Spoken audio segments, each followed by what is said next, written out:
Hi, I'm Polly Betton, event organiser and founder of Tea Time Production, which specialises in unusual events. One of the events that makes 2012 the year of British pride is, of course, Her Majesty the Queen's Diamond Jubilee.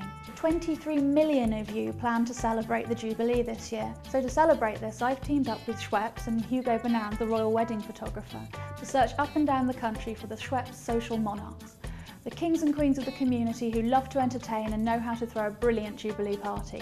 And research shows that the average host spends up to 6 weeks planning and preparing for their event.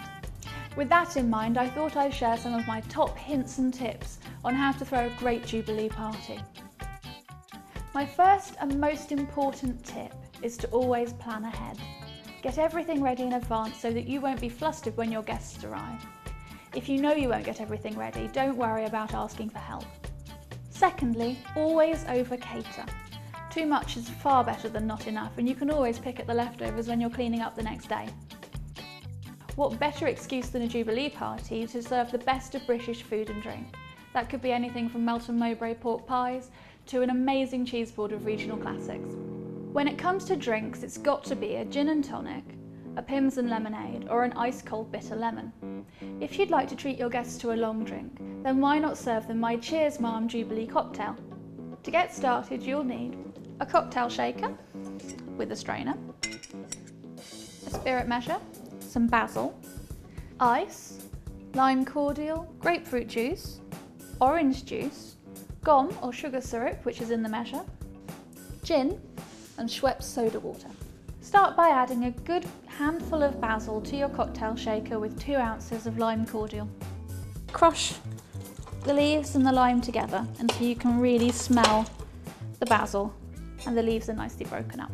Next, add 2 ounces of orange juice. If you want to make an alcoholic cocktail, you can add 2 ounces of gin at this point, but it's perfectly okay to leave it out. Finally, 2 ounces of gum, which I've already got poured here. Next, add ice to the shaker, shake really well, and strain over crushed ice before topping off with about 8 ounces of soda water.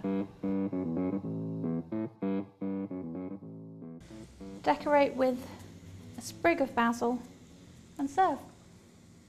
Aside from food and drink, there are lots of other things that you can do to throw a quintessentially British bash. First of all, bunting. Oodles and oodles of the stuff. It's absolutely brilliant, and this is the perfect moment to go really bananas with it. Party guests love to dress up. It's a great icebreaker, so get online and order some crowns, tiaras, beads, moustaches, even grey wigs and purple sashes, and before you know it, you'll be up to your ears in royal impersonators. Most importantly of all, let go. Your guests would much rather that you have a nice time, and you can't micromanage fun.